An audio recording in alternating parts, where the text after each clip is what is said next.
Moderne kunst har begrænset levetid.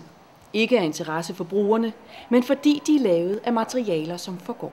Det er nogen, der mener, at plastiksværker skal udstilles efter en bestemt plan. For eksempel, du udstiller det meget de første 5 år, og så skal du sætte den ned i en mørk lokale, en magasin, som er kølig og mørkt for at standse nedbrydningsproces, så du kan forlænge levetid ved at regulere dens klima og lys.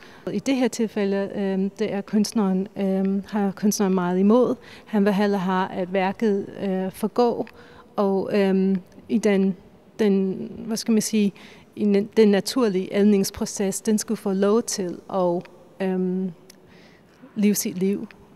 Da det her værk blev lavet i 86, så var alle de skumgummistrimler, som nu er grøn, de var blå, og alle dem, som nu er gul, de var hvid.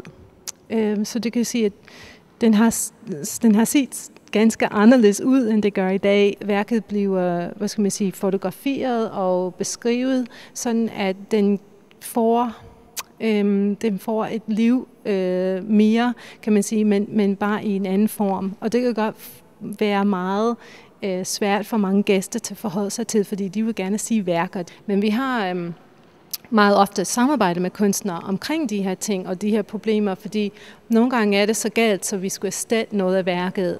Og det må vi ikke gøre, uden at vi tager kunstnerne i ed